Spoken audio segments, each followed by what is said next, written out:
이제 하나님의 말씀 증거하겠습니다. 오늘 우리에게 은혜 주실 하나님의 말씀은 요한복음 16장 16절에서 24절 말씀입니다.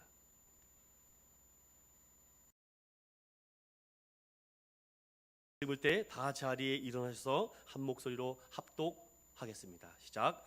조금 있으면 너희가 나를 보지 못하겠고 또 조금 있으면 나를 보리라 하시니 제자 중에서 서로 말하되 우리에게 말씀하신 바 조금 있으면 나를 보지 못하겠고 또 조금 있으면 나를 보리라 하시며 또 내가 아버지께로 감이라 하신 것이 무슨 말씀이냐 하고 또 말하되 조금 있으면이라 하신 말씀이 무슨 말씀이냐 무엇을 말씀하시는지 알지 못하노라 하거늘 예수께서 그 묻고자 함을 아시고 이르시되 내 말이 조금 있으면 나를 보지 못하겠고 또 조금 있으면 나를 보리라 함으로 서로 문의하느냐. 내가 진실로 진실로 너희에게 이르노니 너희는 곡하고 애통하겠으나 세상은 기뻐하리라. 너희는 근심하겠으나 너희 근심이 도리어 기쁨이 되리라. 여자가 해산하게 되면 그때가 이르렀으므로 근심하나 아기를 낳으면 세상에 사람 난 기쁨으로 말미암아 그 고통을 다시 기억하지 아니하느니라. 지금은 너희가 근심하나 내가 다시 너희를 보리니 너희 마음이 기쁠 것이요 너희 기쁨을 빼앗을 자가 없으리라. 그날에는 너희가 아무것도 내게 묻지 아니하리라. 내가 진실로 진실로 너희에게 이르노니 너희가 무엇이든지 아버지께 구하는 것을 내 이름으로 주시리라. 지금까지는 너희가 내 이름으로 아무것도 구하지 아니하였으나 구하라 그리하면 받으리니 너희 기쁨이 충만하리라. 아멘. 제목을 따라 볼까요? 예수님이 내 마음 아십니다.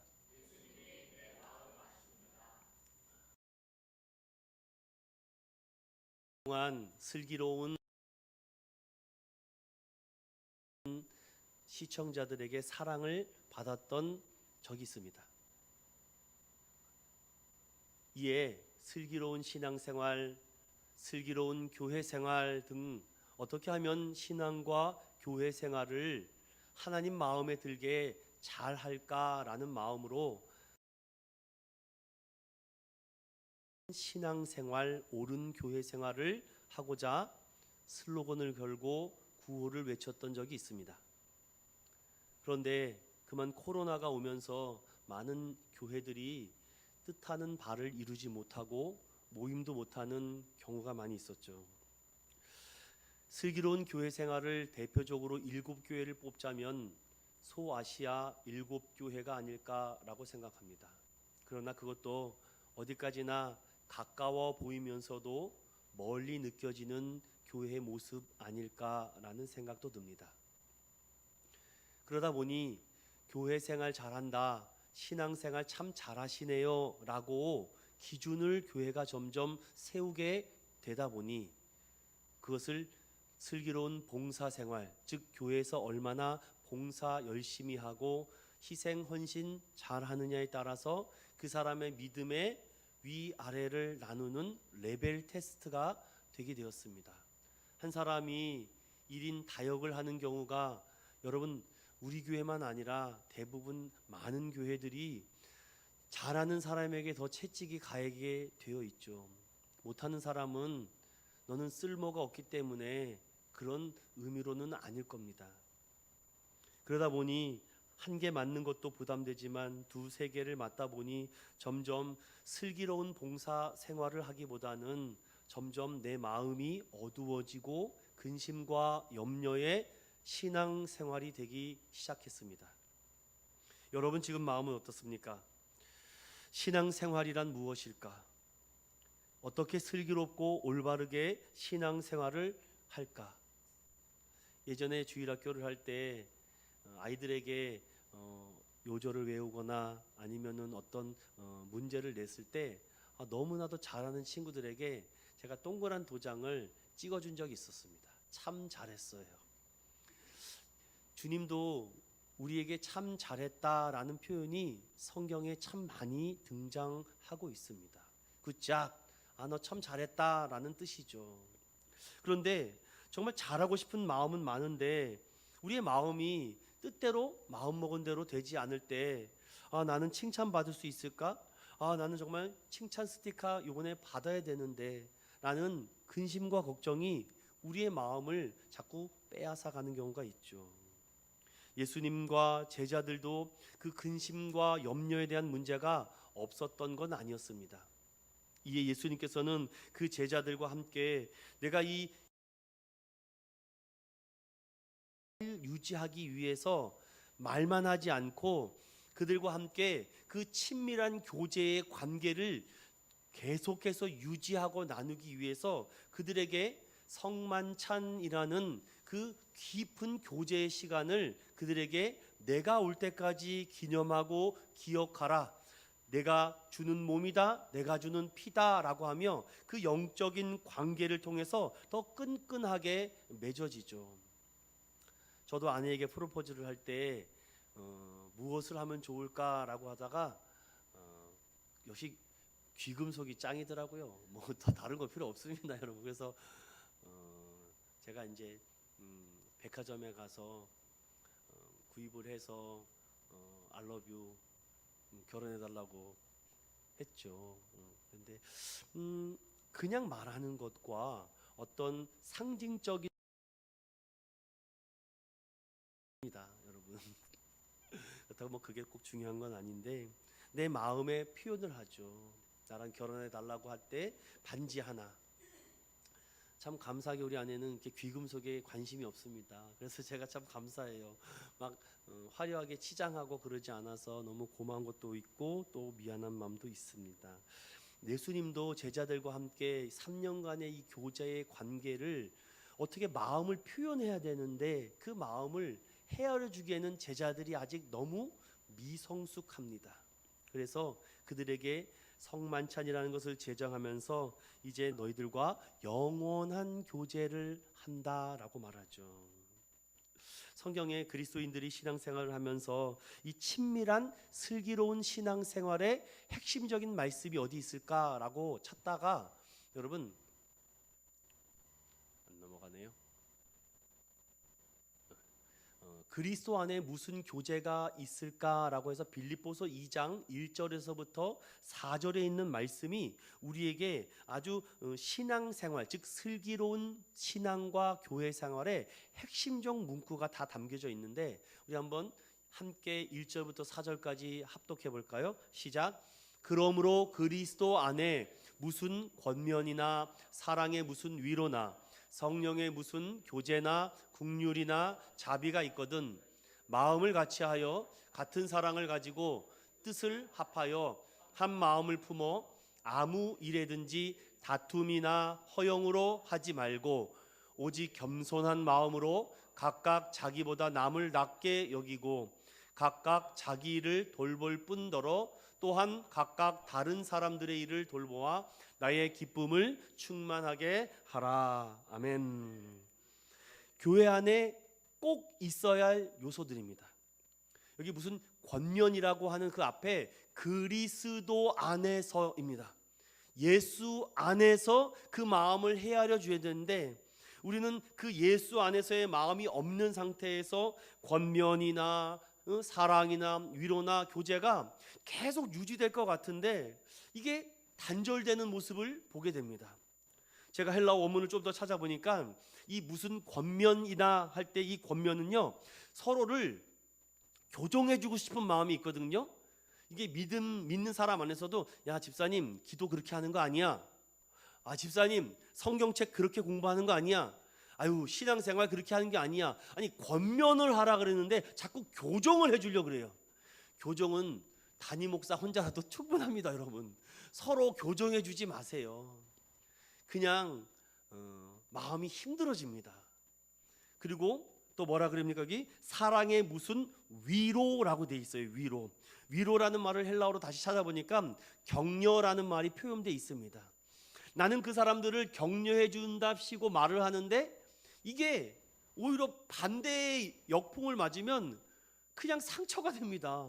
나는 상대방을 위해서 권면해주고 위로해주는데 이게 안 돼요. 왜 그럴까요? 그리고 성령의 무슨 교제라고 되어 있습니다. 이 교제는요, 다른 말로 말하면 사귄다는 겁니다. 여러분들 누구 사귀어 보신 적 있죠? 나랑 사귈래? 없으신가 보네요. 이렇게 다들 일방적으로 만나셨습니까? 이게 사귐이 있어야 되는데, 사귀는 것은 무슨 말입니까? 상대방을 존중해야지만 나오는 말입니다. 그리고 긍휼이라는 것이 있어요. 공급이 있어야 된다는 것입니다. 공급함. 또 자비는 무엇입니까? 이 자비가 바로 마음이에요. 마음. 그럼 제가 다시 바꿔서 이렇게 한번 표현해 보겠습니다. 그러므로 그리스도 안에 무슨 교정이나 사랑의 무슨 격려나 성령의 무슨 사귐이나 공급이나 마음이 있거든, 이런 말로 바꿔서 얘기할 수 있죠. 그런데 왜 자꾸만 안 될까요? 그리스도 안이 아니니까. 나는 불타는 성령이 뜨거운데 상대방은요 불타지 않아요. 그러니 아무리 좋은 얘기, 아무리 그 사람에게 힘이 되는 얘기를 해도요 안 들립니다. 예전에 어르신이 경찰서에 어떤 분이 잡혔는데 그 한 분이 이렇게 얘기하는 걸 들어봤습니다. 아니 왜 방화를 하셨어요? 그 왜 남의 집에 재산적 손해 피해를 왜 주셨습니까? 라고 말하니까 그 아저씨가 뭐라 그런지 아십니까? 홧김에 그랬다는 겁니다. 여러분, 홧김에 손절하면요 평생 후회합니다. 홧김에 돌이킬 수 없는, 되돌릴 수 없는 일을 하면요 홧김 때문에 영원히 끝나버립니다. 저는 그래서 여러분들에게 이 말씀을 꼭 드리고 싶어요. 마음을 같이하여 같은 사랑을 가지고 뜻을 합하여 한 마음을 품어라. 참 한 마음을 이 품으라는 이 말씀이 굉장히 우리를 불편하게 하기도 하지만 또 주님이 말씀이기 때문에 교회 안에서의 슬기로운 교회 생활에게 가장 필요한 것은 마음을 같이 하는 것. 제자들이 예수님의 마음을 알고 예수님도 제자들의 마음을 알아야 되는데, 예수님 따로 제자 따로 흩어지면은 마음이 하나가 될 수가 없겠죠. 저는 그래서 여러분들에게 신앙생활을 좀 짧게 이렇게 한번 몇 가지로 정리해 보고 싶습니다. 신앙은 무엇을 하는 것이 아니라 전적으로 하나님을 알고 그 뜻대로 믿고 순종하는 것입니다. 뭔가 뭘 해야 될 거라고 생각이 들거든요. 그러니 항상 마음이 조급해요. 야, 교회 뭐 해야 되는 거 아니야? 성령이 감동되시면 하세요. 감동돼서 해도 늦지 않습니다. 또한 성경을 통해서 하나님의 마음과 생각을 알 때 믿음이 생기는 건데, 왜 믿음이 안 생길까? 왜 내가 믿음이 안 생길까? 조혜련 씨가 그런 말도 하지 않았습니까? 아니 예수 믿는다면서 성경을 안 읽어요? 전 이해가 안 됩니다. 요즘도 참 여러 가지 사역들 하는 걸 보면은 여러분, 역시 하나님의 말씀과 하나님의 이 마음과 생각은 성경을 통해서 알아가는 것이지 어떤 목사들 얘기 듣고서는 알아가는 게 아닙니다. 여러분, 목사는 성경을 해석하고 잘 이 레시피를 요리해서 여러분이 알아들을 수 있게끔 다가가서 설교를 하는 것뿐이죠. 여러분이 스스로 성경을 읽어야 되고 여러분이 스스로 성경을 찾아야 되는데 하나님의 생각을 알 수 있습니까? 누가 설교를 잘 듣는지 아세요? 목사를 좋아해야 됩니다. 여러분, 초중고 때 돌아보세요. 내가 잘하던 과목 선생님 사랑하니까 잘하게 되지 않습니까? 동일합니다. 교회에서도요 목회자를 긍휼과 자비의 마음으로 사랑하면요 설교가 두세 배는 더 잘 들릴 거예요. 저도 존경하는 목사님의 설교들이 더 찾아보게 되고 더 잘 들리는 이유가 그냥 그분에 대한 인품과 성품과 그런 영적인 모습이 참 존경이 가기 때문이죠.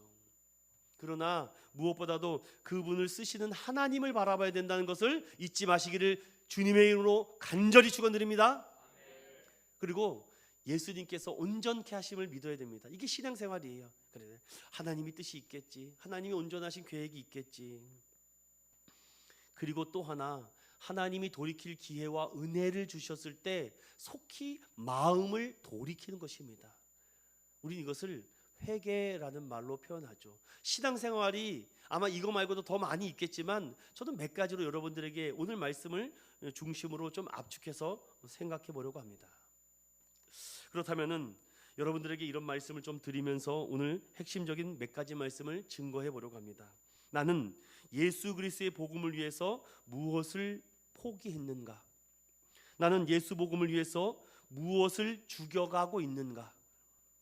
나는 예수 복음을 위해서 무엇을 사명으로 생각하는가? 나는 어떻게 예수님을 닮아가려고 하는가? 이게 슬기로운 신앙생활 핵심과 본질이 아니겠습니까? 예수를 믿는데 포기한 적이 없어요. 여러분, 주일날 예배 드리는 것도 무언가를 포기했기 때문에 여기 온 것입니다. 내 이 자아의 옛날 모습을 죽였기 때문에 오늘 이 자리에 온 것이죠. 그리고 내가 이 자리에 있어야 될 것을 사명으로 알았기 때문에 오늘 여기 나온 것 아니겠습니까? 그래도 내가 정말 헛되고 죄악된 모습을 참지 않고 사명을 가지고 살아갈 수 있도록 하나님의 은혜를 구하려고 오늘 이 자리에 온 건 아니겠습니까? 사랑 믿음의 성도 여러분, 홧김에 믿음을 저버리지 마시고, 홧김에 손절하지도 마시고, 홧김에 후회하지도 마시고, 돌이킬 수 없는 그런 추악한 모습으로 돌아가지 않도록 항상 성령님께 붙들리는 저와 여러분 되시기를 간절히 소망드립니다. 그렇다면 오늘 말씀을 한번 볼게요. 오늘 말씀은 크게 제가 세 가지로 살펴보려고 합니다. 오늘 성경을 보니까요, 16절에서부터 18절까지 조금 있으면 하며 7번이나 이 조금 있으면이라는 말이 나옵니다. 도대체 이 조금 있으면, 또 조금 있으면이라는 말의 의미가 무엇인지를 오늘 먼저 살펴보고자 합니다. 예수님의 제자들은요, 이 다락방 설교를 통해서 처음에는 마음이 기뻤지만 시간이 지나면서 예수님이 떠난다, 내가 죽는다, 이제 헤어진다라는 그런 얘기를 자꾸 듣다 보니까 마음이 무거워집니다. 제자들의 품은 마음과 감정은 근심과 염려와 걱정이라고 말해요. 예수님의 마음을 지금 모르니까. 특별히 예수님께서 16절에 이런 말을 합니다. 조금 있으면 너희가 나를 보지 못하겠고 또 조금 있으면 나를 보리라. 아니, 이것은 어디서부터 무슨 말인지 제자들이 전혀 이해할 수가 없습니다. 예수님은 다시 오겠다라는 말을 조금 있으면과 본다라는 말로 지금 바꿔서 얘기하고 있습니다. 제자들은요, 지금 들리지가 않아요. 여러분, 두렵고 떨리는 사람 앞에서 거기서 아무리 얘기해 보십시오, 들리지 않죠. 민방위 훈련 갔을 때 거기 앞에 나온 조교가 그런 얘기를 하더라고요. 오늘 오신 민방위 여러분들 감사하다고, 다른 거 기억하지 마시고 이거 하나만 기억하세요 라고 하면서 하나의 훈련을 가르쳐 주는 걸 배웠습니다. 사람이 지나가다가 갑자기 딱 쓰러지면은 가장 먼저 어떻게 해야 될지 모른다고 합니다. 그때 가장 먼저 최초의 발견자는 그 발견자를 보고 몸이 틀어져 있거나 할 때 바로 누우시고, 그리고 정확하게 지목을 해서 이 상황을 극복하라라는 얘기가 참 가슴에 와닿습니다. 이거죠. 거기 빨간 옷 입은 사람 119에 빨리 전화해 주세요. 그런데 우리는 여자 빨리 119에 전화하세요. 근데 사람들이 지목을 안 하면 누가 해야 될지 몰라요. 그래서 거기서 그거 하나 알려 주더라고요. 아, 거기 노란 조끼 입으신 분 119에 빨리 전화하세요. 아, 거기 파란색 옷 입고 안경 쓰신 분 빨리 저기 담요 갖고 오세요. 아, 거기 노란 빨간색에 파란색 바지 입으신 분 빨리 거기 가서 뭘 갖고 오세요. 정확히 지침을 주라는 겁니다. 그런데 우리 한국 사람들은 그런 것에 대한 익숙하지 않아요. 아, 누가 좀 도와주세요 이렇게 말합니다. 아니, 거기 까만색 옷 입은 분 저 좀 도와주세요 이렇게 말하면요, 사람은 이렇게 움직이게 되어 있거든요. 오늘도 그 말씀을 지금 예수님께서 하고 있습니다. 제자들아, 내가 조금 있으면은 나를 보지 못하고 또 조금 있으면 나를 보겠다라는 이 말씀을 합니다. 이 말씀이 무엇인지 먼저 깊이 한 부분 들어가 봐야 되겠습니다. 예수님의 죽음과 부활에 대한 말씀을 핵심적으로 나누고 있는 것이죠. 자, 이 말씀이 무엇인가라고 우리가 크게 두 가지로 생각해 볼 수가 있습니다. 아, 이 말은 예수님이 하늘로 올라가심으로 제자들이 그분을 못하겠지만 재림 때 다시 본다라는 말이구나, 이렇게 첫 번째 해석이 될 수 있고, 또 두 번째 해석은 예수님이 죽어서 장사됨으로 제자들이 그분을 지금 보지 못하지만 부활 후에 다시 보게 된다라는 것이구나. 자, 이 두 가지 해석 중에 어떻게 이 해석의 결론을 찾아갈 수 있을까요? 성경을 우리가 해석하려면 반드시 문맥을 고려해야 됩니다. 이 말하는 의도와 이것을 지금 듣고 있는 청취자와 이 구독하는 사람이 누군지를 알아야 됩니다. 예수님이 제자들에게 하고 있는데 이 해석을 바로 보려면 이 16장 23절에서부터 28절을 보면 바로 이해가 되죠. 다 설명은 안 드리겠습니다. 이 말은 무엇입니까? 제자들이 예수님을 다시 본 후에 기도를 통해 아버지께 새롭게 나아간다라고 얘기하죠. 그래서 처음에 하는 말은 예수님의 죽으심을 얘기합니다. 조금 있으면 너희가 나를 보지 못하겠다라고 말하는 것은 이제 조금 있으면, 즉 2박 3일 있으면 나를 보지 못할 거야. 그리고 2박 3일이 지나면은 내가 다시금 부활하는 것을 보겠다. 즉 예수님의 죽으심과 부활하심을 제자들에게 지금 말씀하고 있는 거죠. 재림하신 후 변화된 상황을 말하는 게 아니라 그분의 죽으심과 부활 이후 변화된 상황에 대해서 지금 조금 있으면이라는 말로 지금 표현하고 있습니다. 자, 그렇다면 여러분들 18절을 다 같이 읽어보겠습니다. 18절 시작. 또 말하되 조금 있으면이라 하신 말씀이 무슨 말씀이냐, 무엇을 말씀하는지 알지 못하노라 하거늘. 제자들의 마음이 지금 예수님이 하는 이 말이 무슨 말인지 전혀 몰라요. 특별히 이 18절에 보면은 그 제자들이 조금 있으면이라는 말이 어떤 의도로 하는 말인지 전혀 몰라서 서로 문의하고 있습니다. 그때 예수님은 예리한 관찰력과 모든 것을 아는 신적 능력으로 제자들의 혼란을 알고 그들의 논의하는 그 어려움 숙제를 해결해 주십니다. 바로 19절이죠. 함께 읽어봅니다. 시작. 예수께서 그 묻고자 함을 아시고 이르시되 내 말이 조금 있으면 나를 보지 못하겠고 또 조금 있으면 나를 보리라 하므로 서로 문의하느냐. 제자들의 마음을 헤아려 주는 거죠. 저는 이 말씀을 묵상하다가 놀라운 진리를 깨달았습니다. 믿음 생활을 오래 했다라고 생각하면은 집사님이 저 정도는 해야 되는 거 아니야? 집사님이 저 정도는 좀 해주셔야 되는 거 아니야? 라는 마음이 목회자의 마음에 은근슬쩍 들어옵니다. 최근에 어떤 부목사가 큰 실험에 들어서 목회직을 내려놔야 되겠다라는 그 기사를 읽은 적이 있습니다.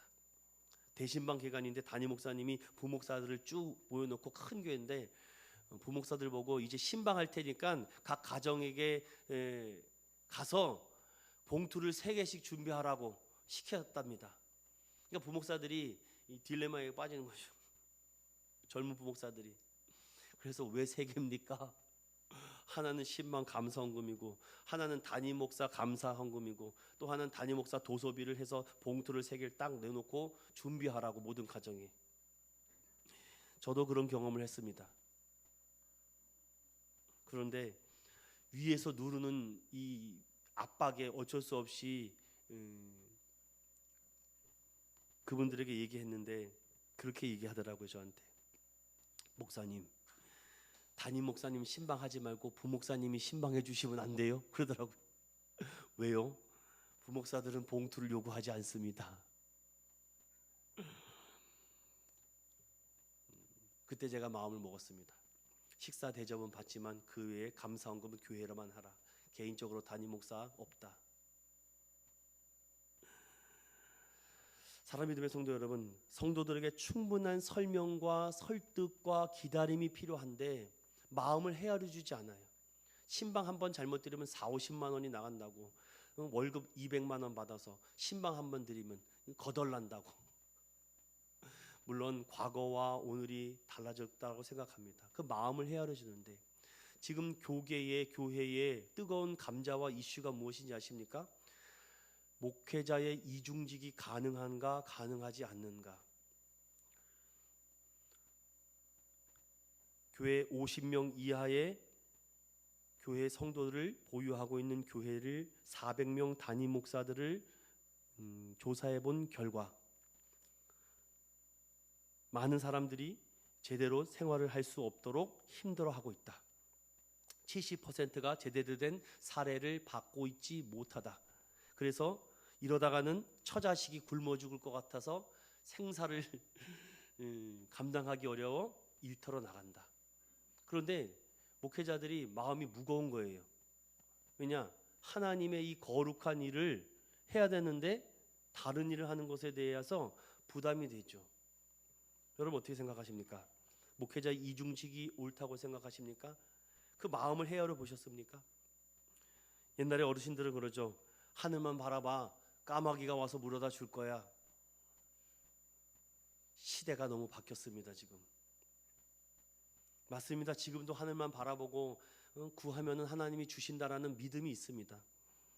그런데 과거에 그 성도들의 헌신과 지금의 성도들의 헌신이 180도로 달라졌습니다.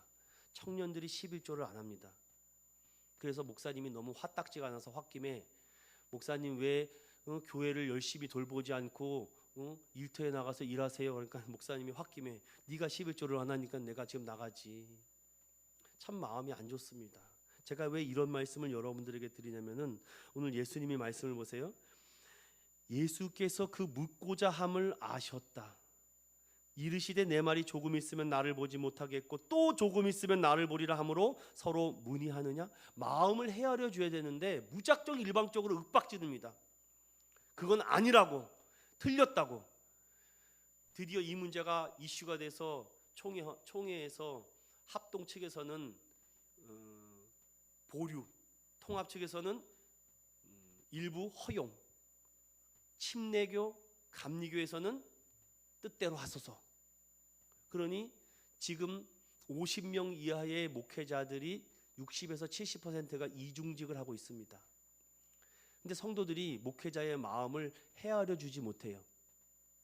그러니 일부 교회에서는 이럽니다. 목사님, 저희들이 목사님의 생활과 생존비를 책임져 줄 테니 기도와 말씀에 전무해 주세요. 성경에도 제자들이, 사도들이 말씀과 기도에 전무하라고 되어 있는데 목사님 그렇게 일터로 나가시면 힘들어서 어떻게 됩니까? 마음이 뭉클하죠. 그렇게 말하는 성도들이 있으면.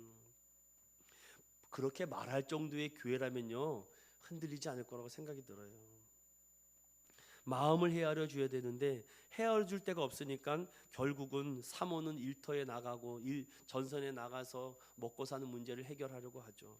저는 과거에 어떤 서적을 보면서 우리 대한민국은 현재 상대적 빈곤의 사회지 빈곤한 사회는 아니라고 합니다. 내가 쟤보다 자동차가 크기가 작아, 이런 상대적 빈곤의 사회라는 것이죠. 내 마음을 알아주는 데가 없습니다. 목사님 설교가 너무 오늘 요즘 약해졌어요. 목사님 설교가 요즘 왜 이렇게 힘들어지나요? 내가 주중에 일하냐고 말씀 준비를 잘 못했네. 이 마음을 헤아려 줄 것 같습니까? 목사님은 목사님의 일을 똑바로 하셔야죠. 왜 누가 나가서 일하라고 했나요? 그렇게 말을 한다면 그 상처와 아픔을 목회자가 감당하기가 어렵죠. 저희 인천 은연교회가 여기까지 올라오기까지는 여러분들 다 말씀을 드릴 수 없을 정도의 아픔과 상처들이 있었습니다. 그러나 오늘날 하나님께서 이렇게 은혜 주시고 정말 축복해 주신 것을 생각해 보면은 정말 이 시간들의 하나님의 절대적인 은혜가 아닐까, 그 마음을 헤아려 주니까요. 우리 교회도 그런 성도들이 많습니다. 목회자의 마음을 헤아려 주려고 하고 최대한 편하게 해주려고 하고 가급적이면 어떻게 좀 도와주려고 하는 그런 마음들이 있기 때문에 목회자가 힘이 나죠. 그래서 저도 그렇습니다. 어떻게 하면 교회 성도들이 편하게 해줄까, 불편하지 않게 할까. 그래서 제가 갖고 있는 기술과 능력과 이런 걸 가지고 가급적이면 외부 사람 부르지 않으려고 합니다. 그리고 공부하고 제가 어떻게 터득해서 가급적이면 제가 해보려고 하고. 교회를 건축하는 3명의 목공이 있었습니다. 영국 교회 성요한 교회의 유명한 일화죠. 거기 있는 기자가 일하고 있는 3명에게 이렇게 질문합니다. 당신은 지금 무엇을 하고 있습니까? 어떤 마음으로 일하고 있습니까? 첫 번째 사람이 먹고 살려고 일하죠. 두 번째 사람은 내 원래 직업이 목수니까 이걸 합니다. 세 번째 사람은 나는 지금 하나님의 교회를 짓고 있습니다. 세 번째 사람은 분명한 사명과 분명한 목적을 가지고 있죠. 여러분 그렇습니다. 저를 비롯한 많은 젊은 목회자들이요, 하나님을 위해서 사명을 감당하기 위해서 정말 모든 거 다 버리고 주님 앞에 나갔는데 정말 주님의 죽으심과 주님의 부활하심을 정말 증거하고 외치고 싶은데 참 마음이 힘들고 어려워지다 보니까 삶이 점점 고달프고 외롭고 힘들다 보니까 투잡, 쓰리잡을 갖고 있지 않은가. 저도 그런 마음을 가졌었습니다. 사례비를 못 받는다면 나는 이중직 한다. 내가 나가서 설마 100만 원, 200만 원 벌지 못하겠는가? 교회 부담 안 주겠다. 그런 목적으로 왔는데 참 너무 감사하게 또 부족한 종에게 섬기는 성도들의 삶을 보니까 너무 미안하면서도 어떻게 하면 더 해야 될까? 더 할 수 있을까? 그런 마음이 더 많다는 거죠. 오늘 예수님께서 제자들의 마음을 아시고 두려워하고 근심하는 그 모습을 보면서 무엇라고 얘기하겠습니까? 그 마음을 헤아려 줘야 되는데, 두 번째로 이 이해하지 못하고 깨닫지 못하는 제자들에게 예수님은 비유로 그 이해를 도와줍니다. 그러니까 설득하고 설명하고 기다려주고 또 비유로 얘기해 주는 거죠. 그 비유가 어떤 비유입니까? 여러분 20절을 다 같이 읽어봅니다. 시작. 내가 진실로 진실로 너희에게 이르노니 너희는 곡하고 애통하겠으나 세상은 기뻐하리라. 너희는 근심하겠으나 너희 근심이 도리어 기쁨이 되리라. 아멘. 오늘 제자들의 마음을 헤아려 주고, 제자들아, 마음이 무겁구나, 마음이 어렵구나, 그러나 너희의 그 근심을 기쁨으로 바꾸어 주겠다라는 얘기를 덧붙이면서 이와 같은 비유를 합니다. 그 비유가 21절이에요. 함께 읽어봅니다. 시작. 여자가 해산하게 되면 그때가 이르렀으므로 근심하나 아기를 낳으면 세상에 사람 난 기쁨으로 말미암아 그 고통을 다시 기억하지 아니하느니라. 아멘. 해산의 고통입니다. 참 역설적인 얘기죠. 참 여성분들을 참 대단하고 엄마들 참 위대하다라고 생각한 적이 있었습니다. 그것이 우리 첫째가 태어나면서 제가 경험했는데 참 엄마들은 대단한 것 같아요. 그런데 그 표현을 오늘 예수님께서 해산하는 고통으로 내가 너네들을 돌보겠다. 갈라디아서 4장 19절을 다 같이 읽어보겠습니다. 시작. 나의 자녀들아 너희 속에 그리스도의 형생을 이루기까지 다시 너희를 위하여 해산하는 수고를 하노니. 갈라디아서 4장 19절에 해산하는 이 산고의 고통을 통해서 내가 너희들에게 고통의 깊이가 아닌 고통의 의미를 찾아가기를 원한다. 예수님께서 다시금 부활하셔서 제자들이 기쁨으로 너희의 근심과 걱정이 사라지겠다라는 지금 말씀을 덧붙여서 지금 하고 있죠. 잘못하면 제자들이 심각한 공황장애와 우울증을 겪을 수 있기 때문이죠. 한 가지 얘기를 드릴까요? 감당할 수 없는 육아 스트레스에 우울증 증세가 심각하게 찾아온 한 엄마가 있었습니다. 실제 있었던 얘기죠. 자신의 마음과 생각을 컨트롤할 능력까지 잃어버렸습니다. 그때 자기 앞에 놓여있는 그 아기를 보면서 순간 홧김에 그 아이를 번쩍 들었습니다. 그리고 아파트 창문을 열고 아이를 집어 던지려고 하죠. 그때 자신이 아이와 눈이 마주칩니다. 이제 이 아기는 높은 고층 아파트 뒤에서 떨어져 죽거나 큰 상처를 입게 되는 줄도 모르고 엄마 앞에서 해맑게 울고 있어요. 우울증에 심각한 이 엄마가 육아 스트레스 때문에 홧김에 이 애를 집어 던지려고 하는 그 순간 아이가 엄마에게 이렇게 얘기합니다. 엄마 사랑해. 6살 된 아들이 이런 얘기를 합니다. 엄마 사랑해. 순간 엄마의 눈에 악과 독이 사라지면서 자기가 지금 무슨 짓을 하고 있는지 놀라게 되어 알을 번쩍 끌어안아 펑펑 울게 된다고 합니다. 엄마가 미안해, 엄마가 미안해. 울고 있는 엄마의 모습을 보니까 아이도 빵 터져서 함께 울게 됩니다. 아이는 엄마의 표정을 읽을 수 있다고 합니다. 엄마도 아이의 표정을 읽듯 아이도 엄마의 표정을 알죠. 이것이 마음을 아는 겁니다. 엄마가 자신을 죽이고자 하는 마음을 아이는 몰라요. 그러나 아이는 엄마에 대한 사랑으로 다가가죠. 울고 있는 엄마의 모습을 보면서 아, 엄마 많이 아파라고 얘기할 때 이 우울증이 치료되는 순간적인 느낌을 받았다고 합니다. 여러분, 고통의 의미를 아십니까? 어느 쪽이 더 아플까요? 어느 한 글에 임신한 여인의 해산하는 고통과 맹장 수술의 고통 중 어느 게 더 아플까요? 라는 질문에 한 분이 맹장 수술이 더 아픕니다. 맹장 수술은 의미 없는 고통이죠. 하지만 해산의 고통은 생명을 낳는 고통이기에 의미 있는 고통으로 덜 아픕니다. 고통의 깊이가 아니라 고통의 의미가 중요함을 알려주죠. 주님은요, 우리의 실력과 수준을 너무 잘 압니다. 우리 인천운영교회 실력과 수준을 너무나도 잘 알아요. 그래서 저는요, 여러분들에게 좀 하나님, 우리의 마음과 하나님의 마음이 좀 통하게 해달라고 그런 기도가 필요하지 않을까요? 하나님, 돌 같은 우리의 인생을 고통과 고난을 통해서 다듬어 보석이 되게 하고 있습니다. 저는 종종 어떤 일을 진행하고 계획할 때에 하나님 어떻게 해야 됩니까? 지혜를 주세요 라는데 꼭 성경 말씀으로 지혜를 주세요. 어떤 수련회를 하거나 뭐 아이로 페스티벌 하거나 하나님 어떻게 합니까? 그때마다 꼭 여호수아와 갈렙을 꼭 생각합니다. 저의 영어의 닉네임도 조슈아거든요. 그 많은 이스라엘 백성들이 하나님의 은혜로 출애굽하지 않았습니까? 출애굽하고 나서 이제 가나안 땅을 바로 앞에 바라보고 있는데 12명의 정탐꾼을 그 가나안 땅에 모세가 보냅니다. 그리고 며칠이 지나고 나서 큰 포도송이와 큰 열매를 메고 그들이 다가오죠. 그런데 12명이 보냈는데 10명이 보고하는 그 레포트와 2명이 보고하는 이 레포트가 어쩌면 그렇게 다를 수가 있습니까? 저는 거기서 하나님을 의식하고 하나님을 바라보는 자의 이 레포트가 보고서가 달라야 된다고 생각합니다. 10명은 아니 그 좋은 동네를 갔다 와서 보고한다는 게 모세 선생님, 모세 선지자요. 우리가 갔더니만 아이고 그들은 키도 크고 힘도 크고 우리가 감히 접근도 못 하겠습니다. 우리 메뚜기 같아요. 여러분 메뚜기 먹어봤습니까? 메뚜기 같대요. 모세가 기가 차죠. 아니 여기까지 어떻게 왔는데 어쩜 저렇게 얘기를 할까?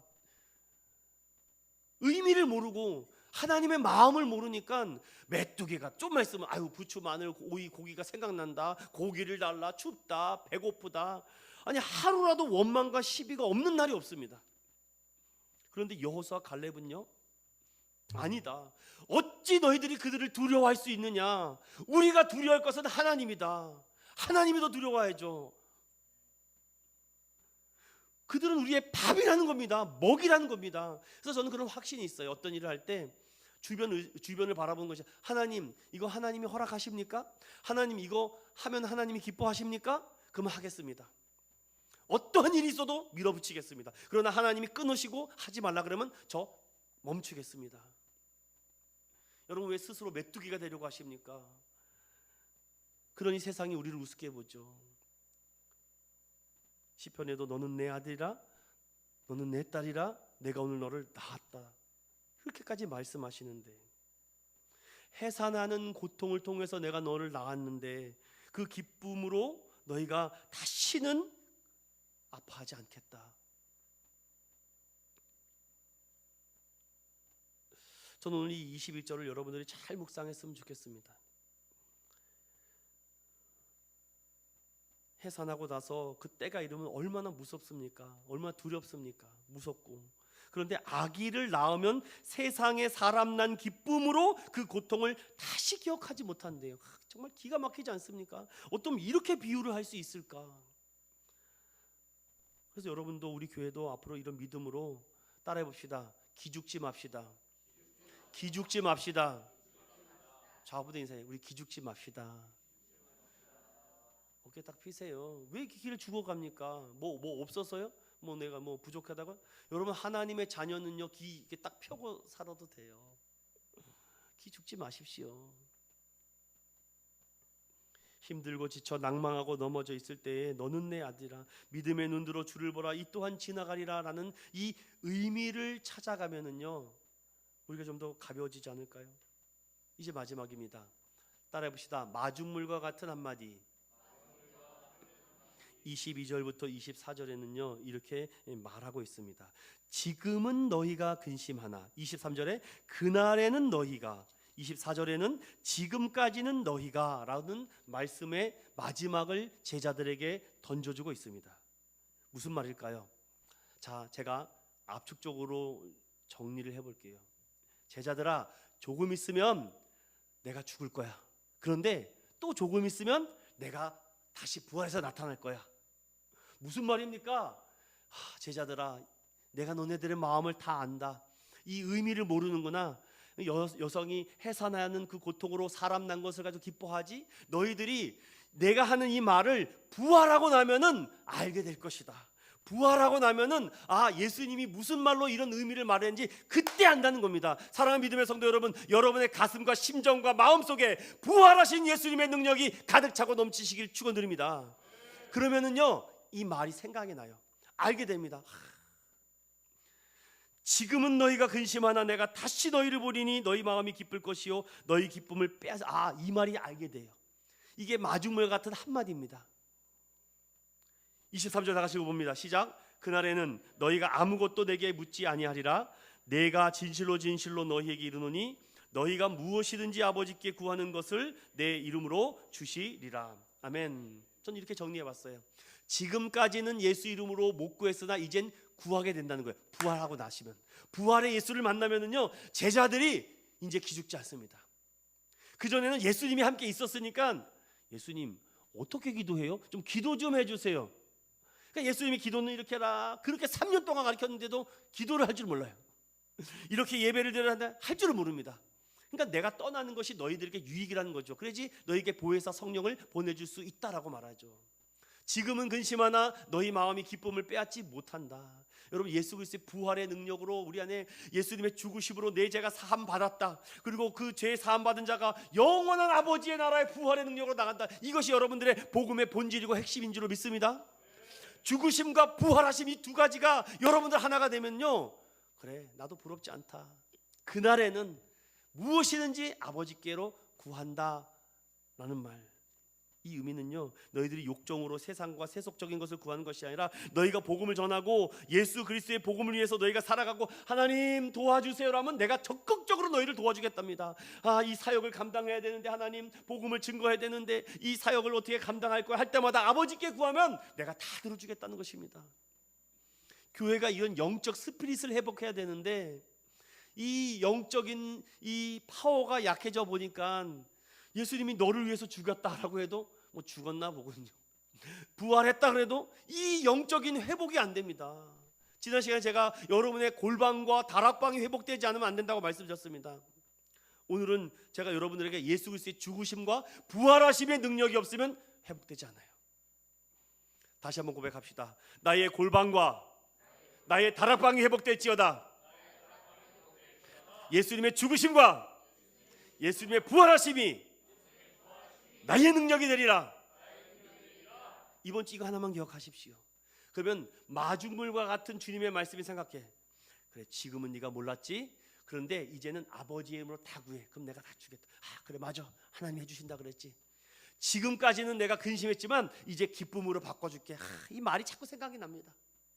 그날에는 무엇이든지 아버지께 구하면 다 예수 이름으로 구해라. 그래서 제자들에게 하는 말은 무엇이냐면, 내가 부활하고 나서 이제 정말 너희가 예수 그리스도의 이름으로 구하면 내가 기쁨이 되고 무엇이든지 응답하고 기쁨이 더욱 충만하게 될 것이다 라고 말하죠. 오늘 저는 여러분들에게 여기까지 말씀을 드리면서 우리가 회복해야 될 문제가 무엇일까라는 생각을 하게 되었습니다. 예수님이 세상을 이기셨다는 것은 바로 어린 양의 피로 모든 영혼들을 구원하고 살려주셨다는 건데, 내가 그 영적인 회복이, 영적인 즐거움과 이 회복이 줄어들고 있지 않는가라는 생각을 하게 됩니다. 끝으로 여러분들에게 하나님의 능력이 임하게 하는 기도, 여러분 언제였습니까? 억지로라도 기도의 자리로 나아갔다면 그 자체만으로도 큰 승리 아닐까요? 기도의 자리를 지키는 것이 중요합니다. 가장 중요한 건 하나님이 나와 함께 하는가. 오늘 이 말씀의 24절까지 핵심은 바로 무엇을 얘기하고 있습니까? 기도 응답의 확실한 약속. 너희들이 이제 내가 떠나지만 너희들에게 남겨줄 것이 있다. 따라해봅시다. 예수 그리스도의 이름으로. 예수 그리스도의 이름으로 이 능력을 너희들에게 부어주겠다는 겁니다. 그래서 기도는요, 때로는 노동이에요. 오늘 주님께서 그래서 구하라고 얘기하고 있습니다. 마지막 하나 얘기만 드리고 마치도록 하겠습니다. 소통사로 일하는 김창옥 씨가 하는 얘기인데 참 마음에 와닿더라고요. 마음이 힘들고 아픈 일을 반복적으로 일어난 경험이 있습니까? 마음 아픈 일이 혹은 있으셨나요? 최근에 생각하지도 못했던 마음 아픈 일이 있었다면 그건 당신이 그 사람에게 진심이었기 때문입니다. 가슴이 뭉클하더라고요. 성도들이 교회에 진심인 사람들이 많다고 좀 봅니다. 교회를 사랑하는 그 마음에 대한 것이 진심인 성도들이 많아요. 그런데 마음이 아프다고 합니다. 교회를 너무 사랑하는데 교회가 거룩하지 못하고 기도가 없고 은혜가 없고 성령이 없을 때 교회가 식어지는 거죠. 많은 성도들도 아마 교회에 대한 신앙생활에 대해 진심으로 고민하고 선택하고 바랄 수 없는 중에 바란 것뿐인데 그게 잘 되지 않아서 실망하고 마음이 힘들어지는 것 아닐까요? 거짓된 삶을 살고 싶은 자들은 없을 것입니다. 다 진심으로 사랑하고 감사하지 않을까요?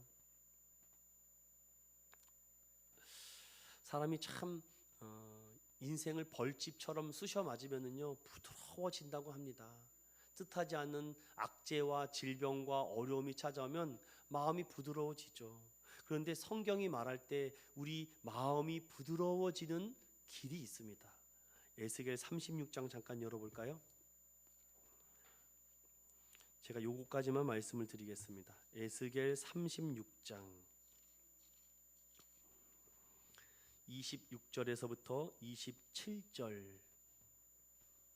에스겔 36장 26절에서 27절입니다.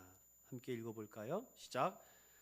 또 새 영을 너희 속에 두고 새 마음을 너희에게 주되 너희 육신에서 굳은 마음을 제거하고 부드러운 마음을 줄 것이며 또 내 영을 너희 속에 두어 너희로 내 율례를 행하게 하리니 너희가 내 규례를 지켜 행할지라. 아멘. 이 한 주간도 주님께서 여러분들에게 새 영과 새 마음을 주셔서 굳어져 가는 나의 이 딱딱한 마음을 좀 부드럽게 바꿔주시고 좀 기도의 자리를 사모해 보십시오. 주님은 기도의 응답에 대한 약속을 주셨습니다. 또한 기도에 대한 명령도 하고 계세요. 그리고 그때 주님의 말씀이 더 잘 들리게 됩니다. 괜찮아요, 여러분. 기죽지 마세요. 저는 우리 인천교회 성도들 기죽는 거 원치 않습니다. 기죽지도 마시고 예수님께서 조금 있으면 죽으심과 부활하심, 그리고 우리는 장차 재림하심, 이 믿음으로 이 한 주간 승리하는 내 마음 주님께서 더 잘하십니다. 그 믿음의 마음으로 한 주간 승리하는 저 여러분 되시기를 예수님의 이름으로 축원드립니다.